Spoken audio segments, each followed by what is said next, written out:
Welcome to the April edition of the Park City Scoop. If you're thinking about moving here, selling here, or investing here, this is where I talk about what's actually happening on the ground in Park City and Deer Valley. Not just the headlines, but what this means for your money, your lifestyle, your long-term decisions. Because in a resort town like this, infrastructure development policy don't just make the news, they move markets. So today I'm going to walk you through the biggest updates from the past month and what they mean for you as a homeowner, buyer, seller, investor, or just local. So let's jump in. Let's start with the mountain. Park City Mountain Village officially closed the season on March 29th, except for the Canyons Village base. They're going to try to keep that going for as long as possible, but honestly, I think I'm pretty much done. I don't know what they have open besides, Saddleback. I don't know how they're doing it. Kudos to them, because Deer Valley and Park City have been dealt the worst cards they could have been dealt this year. I don't even know how they kept the mountain up and running for as long as they did, because we had a late start to the season. We had really warm weather. It basically rained the whole entire winter. It was the worst season on record.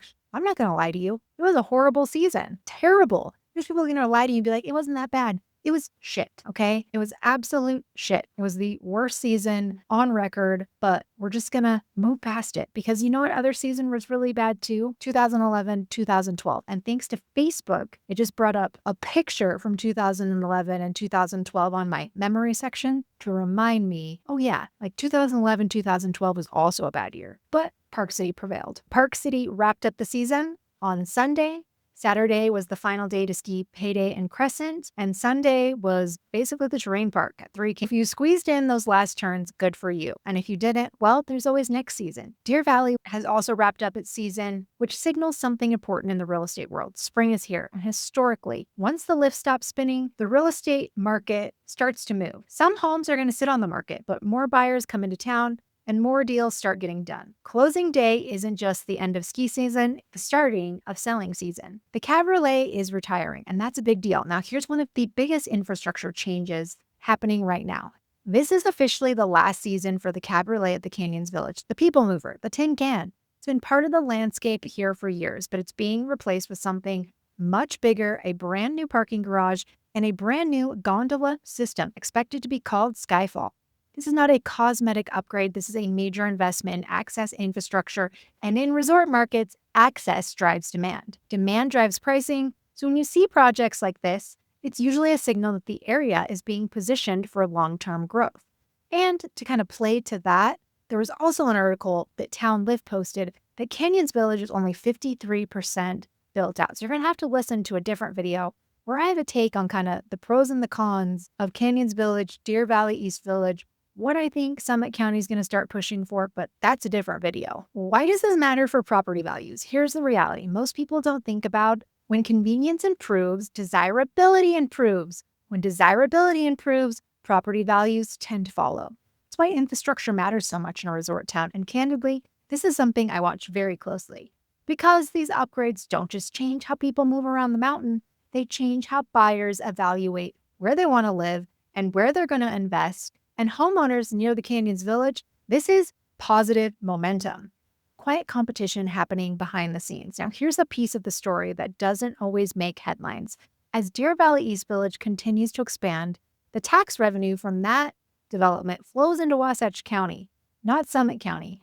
That's a big deal. For years, Heber has wanted a bigger share of the tourism economy, and now they're going to get it, which means Summit County is kind of like paying attention. And in response, I think we're going to see more investment in places like the Canyons Village. It's only 53% built out, and I guarantee you that some of that future hotel product that's going to be coming down the line is going to be rivaling Deer Valley East Village, because that's really the only way that we can compete with Deer Valley East Village. Keep in mind that Canyons Village is already an existing, functioning village base, whereas Deer Valley East Village is being built from the ground up with MIDA and the state behind it, which is why it's going up so fast.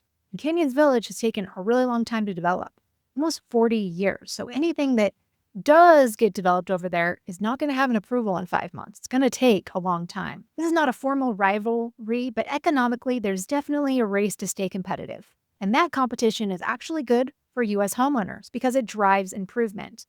A personal perspective for someone who lives here And I live 5 minutes from Canyons Village. So when I see new infrastructure, new development, and new investment happening there, I pay attention because the more that area improves, the stronger our property values become, the more desirable the neighborhoods become, and the safer it is to park your money in this area long term. That's the reality of real estate in this resort town. Let's talk about Heber versus Park City lifestyle. Now, let's be honest for a second. Heber is growing really, really fast.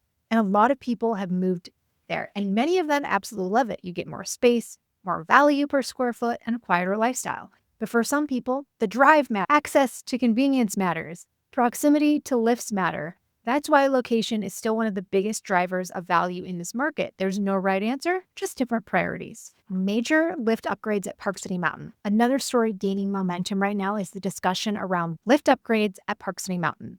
This has been in a conversation for years, and now it looks like real progress may finally be happening. These upgrades are focused on improving capacity, reducing wait times, and modernizing aging infrastructure. And that matters because better lift systems mean shorter lines, better guest experiences, stronger tourism demand, and ultimately, it all comes down to our property values just keep going up. Now, let's talk about Deer Valley. The expansion is continuing to move forward, even after a very challenging season this year due to weather. This is one of the biggest economic drivers in our region right now. The expansion brings more visitors, more jobs, more demand for housing, and a pressure on inventory. And historically, major resort expansions tend to push property values upward in surrounding areas. If you own near Deer Valley or the Jordanelle, you're sitting on a path for long-term growth. You can never go wrong with buying in Deer Valley. A new luxury resort is coming to the Heber Valley.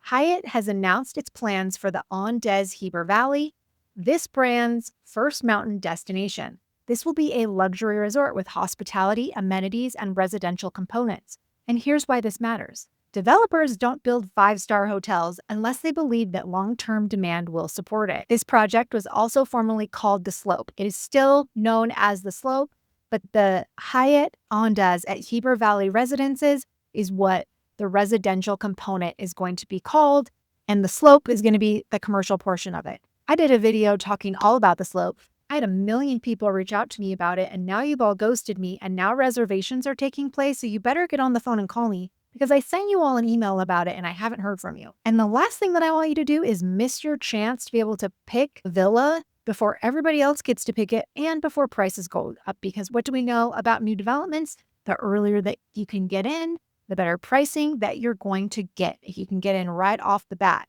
Now, it is a reservation system. They're not even platted yet. We could go down the whole rabbit hole of this, but better yet, if you're interested in the Slope or the Hyatt Andaz at Heber Valley, just reach out to me directly and I will give you the whole breakdown, because I had about 4 people who were on an interest list and y'all ghosted me and I don't know why. And I've sent you like 5 emails. So maybe read your emails, because you're going to lose this opportunity and you're going to lose it fast. And guess what? If you go straight to the developer, you're not going to save any money anyway, because the developer is paying for buyer's agent's fees. So just have somebody represent your best interest and have your back. And that's a whole nother video, but we can get into that later. Hotel development is one of the clearest signals of confidence in a market. And when hospitality enters a market, real estate usually follows. That's why we're seeing so much attention shift towards the Heber Valley right now. The Kimball Junction transformation, another major story. Dakota Pacific Development in Kimball Junction. This project includes housing, commercial spaces, and the possibility of a gondola connection. It's one of the largest redevelopment efforts in the area, and projects like this don't just change a neighborhood, they change how people move through a town. And when movement changes, property values often follow. Access drives demand, demand drives pricing. Now let's talk about something that affects everyone who lives here, housing supply. Multiple new developments are being proposed to address workforce housing shortages, including building a project in Browns Canyon that could add thousands of housing units.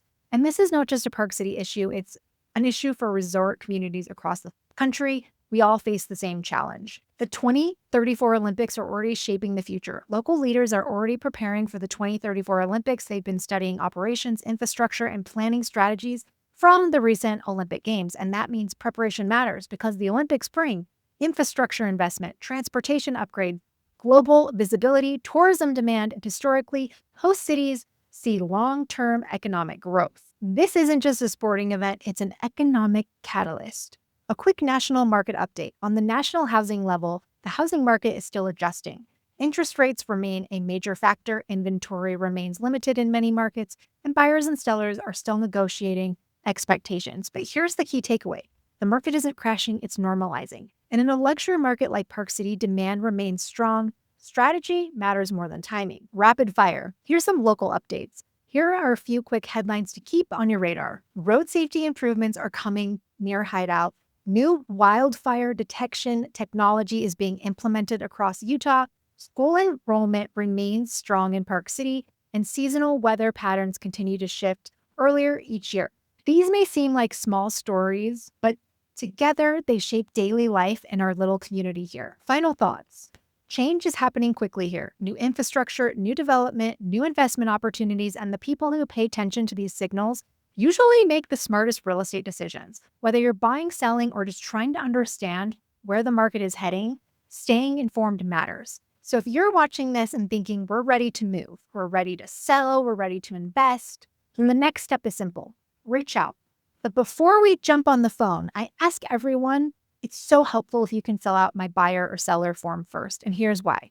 It helps me understand your timeline, how serious you are, your goals, and your priorities. And when we talk on the phone, then we can skip the small talk and get straight to the strategy. This process saves time for you and allows me to give you better advice from day one. And believe it or not, this channel has already generated over $50 million worth of real estate from people just like you who watched these videos, picked up the phone and said, "Hey, Nicole, we're ready to go. We'd like to hire you as our agent. We want to sell our house. Come on over. Let's get the paperwork signed. Let's get this thing on the market. Hey, Nicole, we're buying a property. This is our price range. This is our timeline. This is our budget. We also are thinking about looking in this area. What are your thoughts on this? We're ready to go. What's the process for this? Let's get the paperwork out of the way. We're coming into town in the next week, and we just want to seriously go look at properties, and we don't want to waste our time driving around and looking at things that don't fit our lifestyle or our budget." So if that's you, you can always find the forms drop down in the description link below or in the pinned comment. You can also call me or text me. But don't be surprised if I send you that form right after or before we talk so that I can get a better idea. Because at the end of the day, it's a big giant waste of time for me not to know your budget, not to know how you're paying, not to know how you're buying, not to know who's buying or selling for that matter, and who are the decision makers involved. What's your timeline like? Are you a year out? You want something in 6 months? Timeline matters because at the end of the day, I don't want to just be guessing and showing you property for like the next 10 years without you buying, because that's like kind of a big waste of time for me. No offense. But at the end of the day, I'm here to sell real estate. I'm here to help you find your place. And nobody knows the market like I do. Nobody's lived here as long as I have, and nobody's figured out how to do it like the way that I do it. But if you're still getting to know me, I encourage you to watch the interview I did with my client, John, a local business owner who relocated here from Florida. He shares exactly what he loves about Park City, what the process was like, local insights from a guy who relocated here and now is part of our local community. And he's a business owner in the local community, moved his business from Florida to Utah. It's a great little interview. See what John has to say, and then make a decision for yourself.